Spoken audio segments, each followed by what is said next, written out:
A gente trabalha juntamente com a Óculos já há bastante tempo, mais outras empresas, mas o mais importante quando a gente fala em cirurgia refrativa e fazer o screening para ectasia, eu acho que a gente tem que primeiro entender o problema, entender o que a gente está buscando fazer o screening, como vai fazer isso e certamente o papel da tecnologia para fazer diagnóstico mais avançado.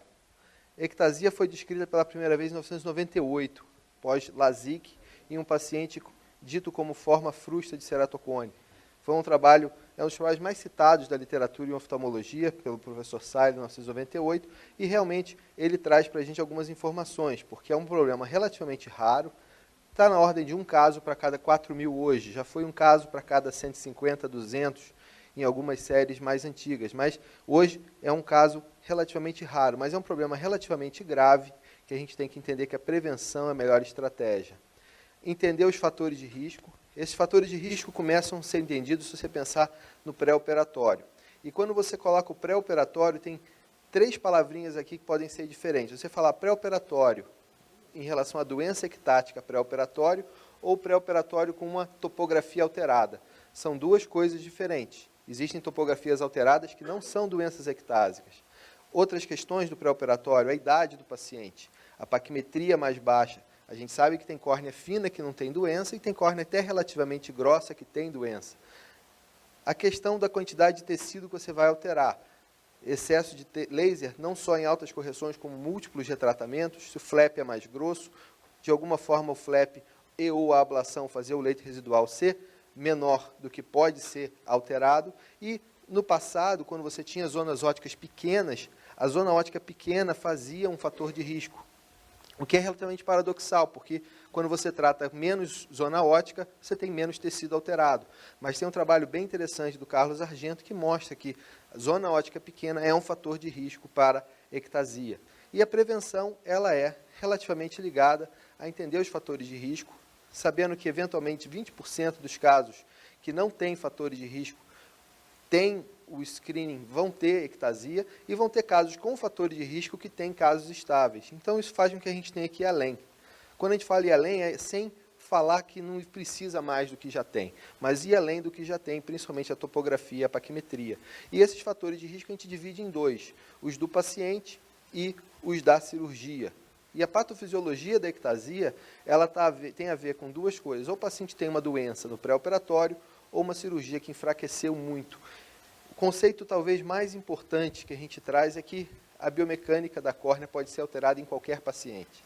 Então, qualquer córnea pode eventualmente desestabilizar e fazer ectasia. O professor Barraquer, durante toda a sua brilhante carreira, fez os trabalhos do que seria seguro. E ele foi para o 250 micra, ele tinha uma função de meia espessura da córnea, mas a gente sabe que tem casos com espessura muito fina do leito residual que estão estáveis, e o contrário também acontece.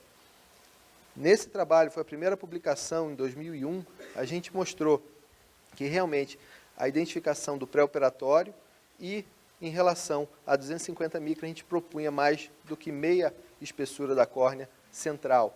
Nosso colega Marconi, ele, com uma ideia bastante simples, mas bastante inteligente, ele promoveu o PTA, que é uma função matemática relativamente fácil de você fazer, que é o flap mais ablação dividido pela espessura da córnea, e trouxe 40% como o limite para alteração. Então, você teria que deixar 60%, a gente estaria propondo 50%. Novamente, a gente tem casos de ectasia, mesmo com topografia normal, e mesmo quando você tem a topografia normal e um PTA abaixo de 40, na verdade, metade das ectasias que a gente tem catalogadas hoje tem essa situação. Então, tudo isso ajuda. E você tem que pensar na matemática. Quando você pensa na matemática, a primeira coisa, se você vai usar o ponto mais fino da córnea. E aqui começa você a pensar na necessidade da propedêutica. Se você fala no ponto central, esse ponto central pode ter até 30 micras de diferença do ponto real mais fino. Então, você precisa saber qual é o ponto mais fino. E, para isso, você precisa de ter uma avaliação tomográfica, como a do Pentacan. Outra questão importante é a variabilidade do flap. Esse caso teve ectasia só no olho direito, que teve um flap mais grosso. O olho esquerdo fez um flap parcial na primeira cirurgia, na segunda cirurgia fez um flap mais fino, esse olho ficou estável. Então, o flap faz diferença. Então, quando você fala em risco para ectasia, você tem que pensar no risco da córnea e no risco do procedimento. E a gente sabe que um flap mais fino, tanto feito com microcerátomo de boa qualidade, como o Moriá, ou com laser de femto-segundo, ou mesmo o Smile, ou mesmo a cirurgia de superfície, são cirurgias que você tem menos alteração na estrutura da córnea. Mas é fundamental, mesmo que você faça, em todos os casos PRK, você faça uma avaliação da estrutura da córnea. A variabilidade da estrutura da córnea vai determinar o que você pode alterar ou não, o que seria o leito residual seguro. E esse leito residual seguro vai determinar que o fator de risco é a susceptibilidade da córnea. A ectasia ocorre por uma falência biomecânica e essa falência biomecânica ela vai ter um afinamento e protrusão da córnea e qualquer córnea pode ser desestabilizada, o que varia é que uma córnea pode ser mais, outra pode ser menos resistente. E para isso você precisa entender a córnea. Topografia vem do grego, avaliação superficial da córnea, você faz uma avaliação do mapa de curvatura. A tomografia também vem do grego, você faz uma avaliação da tridimensional da arquitetura. E o Scheimpflug é a forma mais comum de você fazer essa avaliação tomográfica. Além do Orbiscan, que realmente é um aparelho que trouxe bastante informação, a grande vantagem inicial que a gente viu no Pentacam foi que você via a imagem de Scheimpflug. A imagem de Scheimpflug ela tem muitas aplicações, além da avaliação de curvatura, de estrutura da córnea, para você entender a patologia da córnea. Então, essa imagem de Scheimpflug ela ajuda você até a entender se o exame pode ou não ser confiável, o que foi crescente junto com a avaliação do aparelho. Entretanto, a topografia permite que você faça uma avaliação do filme da superfície e a Oculus tem um aparelho de topografia com plácido que você tem uma forma não invasiva de avaliar o filme lacrimal. Então, você tem o break-up time não invasivo e você pode dinamicamente ver como é que essa lágrima está se distribuindo nesse mapa de cores e você pode ver onde está quebrando e quando está quebrando de acordo com a estrutura, o que traz para a gente informação bastante útil para o screening de olho seco, disfunção lacrimal. O Keratograph 5 ele traz essa situação com o benefício de ter cores e essas cores, além disso, você tem vários filtros que você permite inclusive ver as glândulas de meibômios, você pode fazer filtros para avaliação também da superfície da córnea. Topografia irregular não quer dizer que seja sempre ectasia. Esse é um caso de distrofia da membrana basal. Essa distrofia da membrana basal não é ectasia. E isso é importante a gente poder identificar e é por isso que a tomografia ganha uma situação de você poder aumentar a sua especificidade, de você detectar o que não é alteração. Esse talvez seja um dos casos mais interessantes. Esse paciente fez um PRK, ele tinha um encurvamento progressivo, e esse encurvamento progressivo estava sendo determinado como uma ectasia. Aqui fica óbvio para você ver a avaliação da superfície da córnea, você vê a biomicroscopia, a imagem de Scheimpflug e que tem um engrossamento da córnea. Esse paciente não tem ectasia. Aí você fala, então a topografia não é mais importante? Na verdade, não. A topografia ela é capaz de detectar os pacientes que têm alteração classicamente. 1% nesse estudo em Washington, no início do meu fellow, a gente conseguiu identificar que a maioria desses pacientes ainda tinha visão corrigida de 20/20. E se você não souber ler esses mapas, você vai ter realmente uma situação muito desagradável, porque esses pacientes têm 20/15 de visão corrigida, 20/20 de visão corrigida, eles têm córneas fracas. Esse é um paciente já aqui no Brasil, em 2007, 20/20 de visão, e essa topografia ela é sensível para detectar a doença. Essa topografia ela é fundamental porque a avaliação do risco para ectasia, aqui o trabalho muito importante feito pelo Brad Rundeman, é que você pode fazer de uma forma composta, você pode juntar e você pode dar pesos para esses fatores de risco. A idade, a paquimetria, o padrão topográfico e o leito residual são todos importantes nesse sistema de pontos. A gente fez um trabalho que olhou a variabilidade da classificação subjetiva. Então, a gente olhou para essa classificação topográfica, a gente mandou esses casos, sem saber, sem falar para os colegas o que eram esses casos, de 1 a 25, 1 a 11 é o pré-operatório de pacientes que tiveram ectasia. Do 12 ao 25 são pacientes que operaram e ficaram estáveis. Os colegas que fizeram essa avaliação objetivamente, fizeram essa avaliação, não sabiam qual era a classificação do paciente. E eles, basicamente, tinham os outros dados e eles botavam a classificação topográfica. E o interessante é que a gente teve, dos 25 mapas, a gente teve 68% com uma classificação que variou de 0 a 4. Ou seja, uma variação muito grande. Tem gente que fala que isso é super normal, tem gente que fala que isso é super alterado. A média de concordância foi de 57%, só um caso que teve 100% de concordância. Aí a gente pegou os mesmos mapas e mudou a escala. E mudou para os mesmos examinadores, todos eles treinados em cirurgia de córnea e cirurgia refrativa. E essas classificações vieram novamente alteradas, que você aqui, uma classificação até mais alterada ainda do que uma classificação de 1.5, essa classificação de 0,5, e essa classificação também trouxe uma seguinte situação. Tiveram casos que passaram de 0 para 4 e casos que passaram de 4 para 0, de uma classificação para outra. Então, não é correto você falar que essa escala ela é mais sensível sempre. Ela pode ser, eventualmente, considerada mais normal do que mais alterada. E é por isso que a gente precisa de padrões objetivos de parâmetros para a gente poder identificar o que está acontecendo. Então, o que a gente está buscando? A gente não está buscando só ceratocone, esses casos avançados de ceratocone, a gente está buscando as formas iniciais, suscetíveis da doença. E o que a gente chama de forma frustra é uma forma confusa da doença. É uma forma que a gente não tem uma definição, e talvez esse nome não seja o melhor possível, principalmente porque muita gente confunde essa forma subclínica de ceratocone com um padrão suspeito de topografia, que seria o padrão suspeito topograficamente. E esse é o grande exemplo. Esse paciente tem uma topografia absolutamente normal e tem 20/15 de visão e é o olho contralateral daquele paciente. Então, a gente precisa entender o que é a forma frustra de ceratocone. Descrita por Amsler mais de 50 anos antes da topografia computadorizada, ela foi revivida pelo editorial do Kleiss, que seria o olho contralateral com topografia normal de um paciente que tinha ectasia detectada no outro olho. Eu tomo cuidado de falar que tinha ectasia detectada no outro olho, porque muitas vezes essa ectasia não é exatamente ceratocone. E a gente vai chegar lá para vocês entenderem sobre isso. Mas para isso vocês precisam entender a diferença do P e do M. Tomografia. Tomografia é uma avaliação tridimensional. Você tem a elevação anterior e a elevação posterior.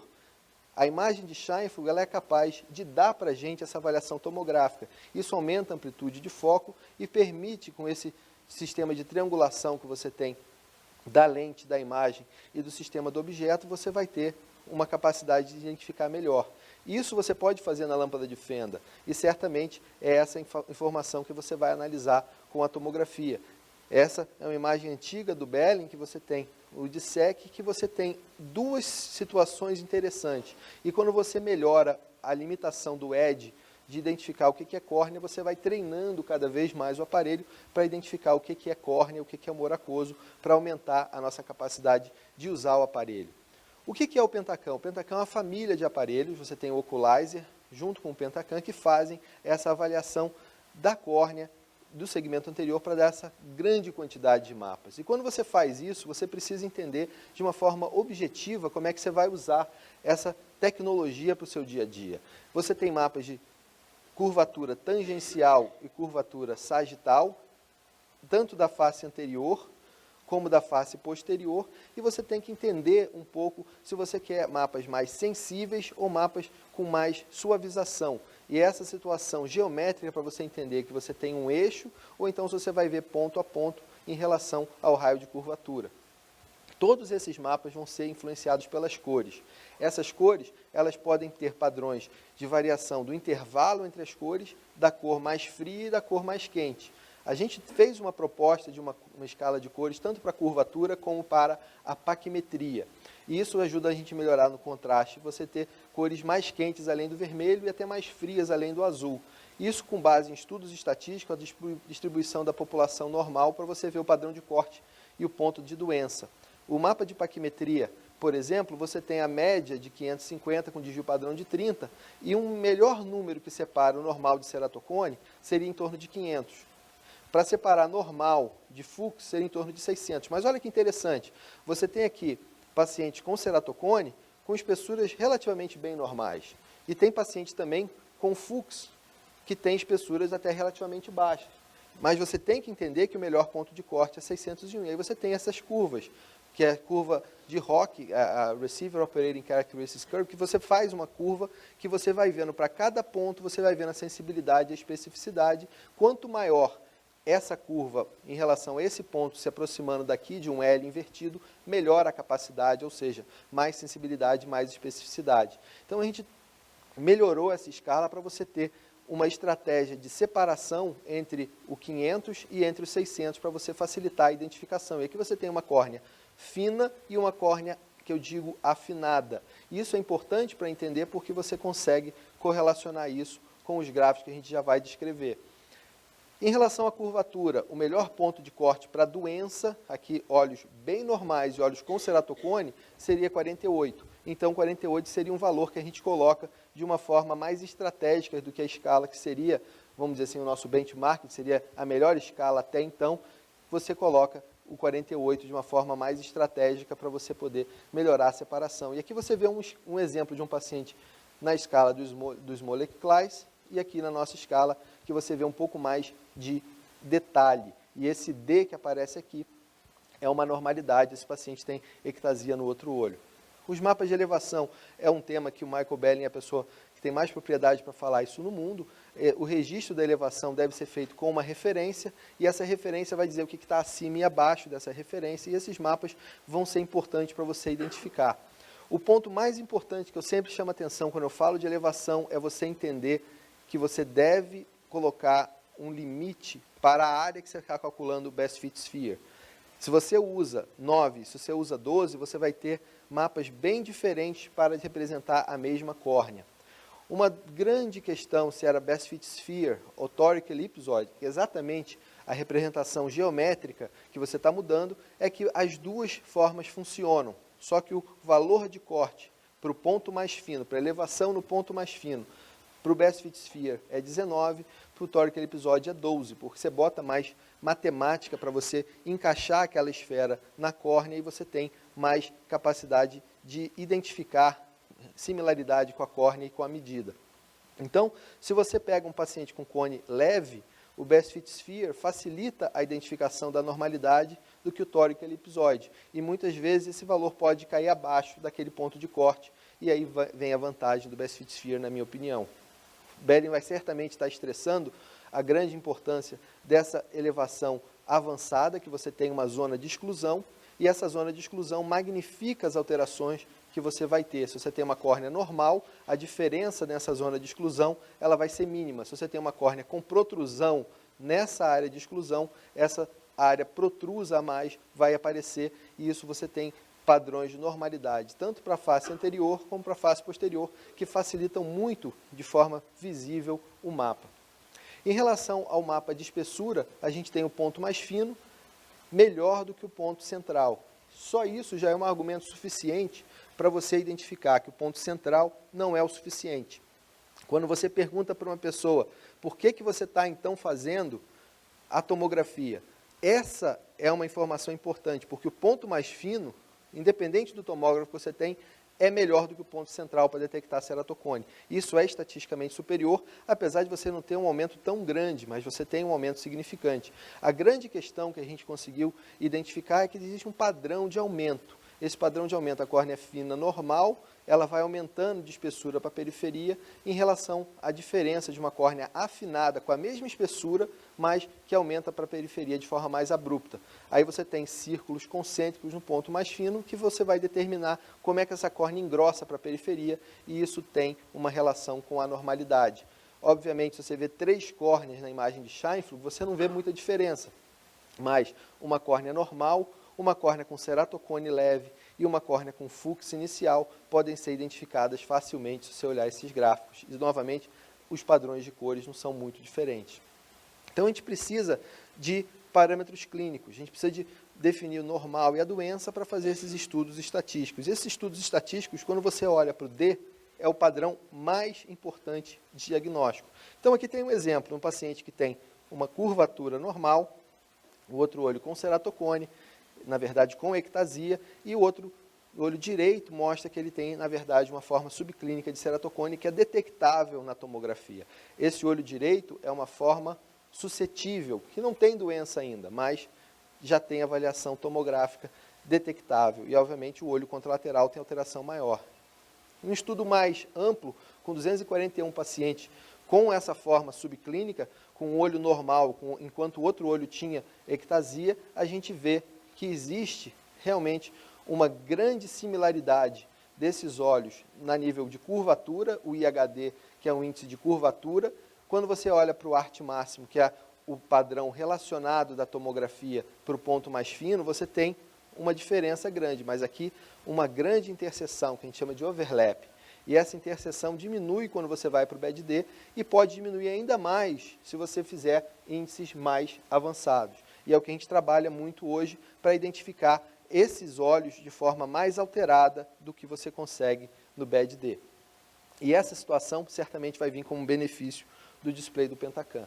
O grande problema quando você fala em ectasia é que esses casos, que têm sido os casos mais estudados para identificar a ectasia no olho contralateral, eles eventualmente podem ser ectasias unilaterais. Aqui eu vou mostrar alguns exemplos. Essa paciente usava lente de contato, teve uma úlcera por acantameba, foi muitíssimo bem tratada, salvaram o olho dela, mas ela ficou com um afinamento. E esse afinamento está ligado a uma protrusão.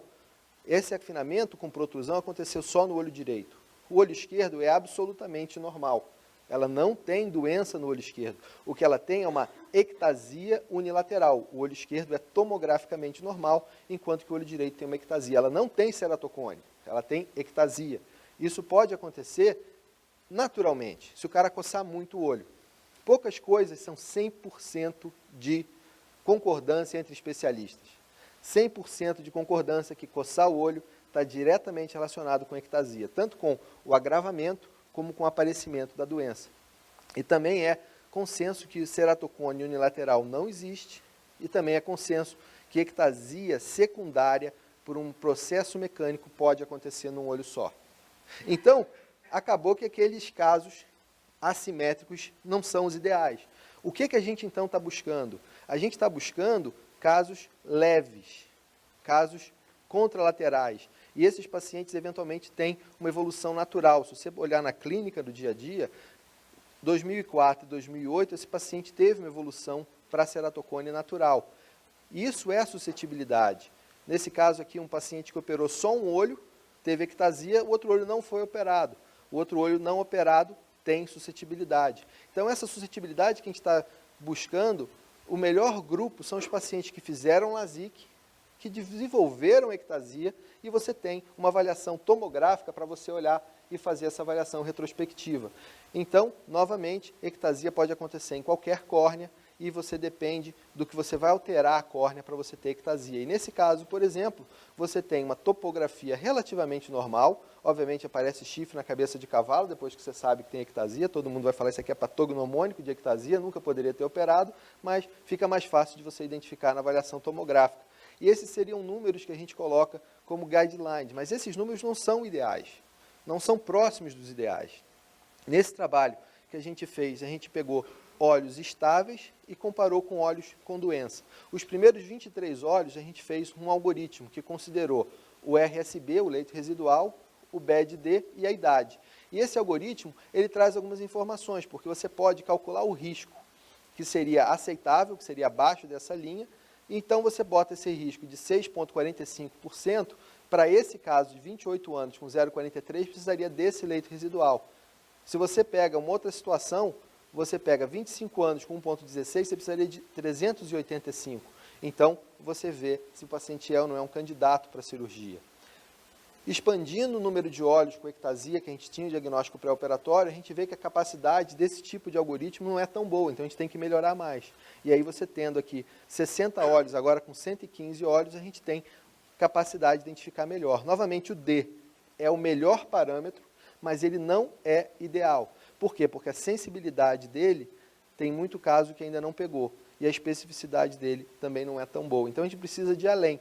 E esses Enhanced Susceptibility Screening que a gente consegue identificar, a gente consegue realmente melhorar a nossa capacidade para fazer um diagnóstico em 100% dos casos, ou mais de 90%. Quando você bota um intervalo de confiança, você vai pelo menos 99%, e você tem uma especificidade que não perde 10% dos casos de falso positivo. Isso é o que a gente está trabalhando em conjunto com o nosso amigo João Marcelo Lira e o Aidano Machado, o professor Aidano Machado da computação, com o nosso trabalho do Brain, que é justamente para fazer isso. Tem coisas que a gente sabe que sabe. tem coisas que a gente sabe que não sabe. Mas as coisas que a gente não sabe que não sabe, são as coisas que a gente tem que, na verdade, saber que não sabe, para eventualmente um dia poder, de certamente, saber. E aqui está. Parecia a Dilma falando, né? Parece a Dilma falando. Esse é o discurso da Dilma. Dilma. Ai, ai. Bom, queridos, então, o que a gente tem hoje de evolução? O Ultimate Screening, né, que seria o que a gente faz hoje, é um trabalho que a gente está fazendo o TBI, que é a conjunção do Pentacan junto com o Corvis. O que é o Corvis? É um sistema de tonometria de sopro com imagem de Scheinflug que faz avaliação tomográfica junto com o Pentacan e você consegue identificar. Então, aqui, rapidamente, esse é o pôster que a gente está levando para ESCAS agora. Você tem óleos estáveis. Esse aqui são os óleos com ceratocone. Olha a separação, como é que fica muito maior. E esses são os óleos contralaterais de pacientes que têm ectasia. E aqui são os que têm forma frustra. Esse aqui são as topografias normais. E você vê que a separação ainda é muito maior. Mas você ainda tem casos aqui que a gente considera realmente que esses casos sejam realmente os casos que são representantes das ectasias unilaterais. Aqui tem um exemplo muito interessante de um paciente que você vai ver que a topografia é normal e a tomografia também é normal, mas a avaliação biomecânica, ela consegue detectar alguma alteração que quando você combina, esse paciente tem suscetibilidade. É muito difícil você pegar esse olho isolado com 20/15 de visão, sem correção, falar que ele tem ceratocone. Mas eu posso ver que a tomografia é normal, mas a biomecânica tem alguma coisa que já é detectável, e isso seria o nosso pré-teste. O outro olho, que é o olho com a ectasia clínica, eu posso aqui dizer ceratocone, esse paciente é o olho que coçou mais, fenotipicamente, esse paciente já é detectado como doença. Então, nossa capacidade de identificar a mais, ela vai avançando sempre. Entender a tecnologia, tanto na tomografia como no estudo biomecânico, é realmente fundamental. Por que eu acho que o Scheinflug, então, é a forma mais acurada? Porque você tem parâmetros objetivos, com base em literatura crescente, e o futuro da integração tomográfica e biomecânica é certamente o melhor futuro que a gente pode ver para diagnosticar a ectasia. Certamente mais vai vir por biologia molecular, genética, mas hoje é a integração tomográfica e biomecânica. Obrigado.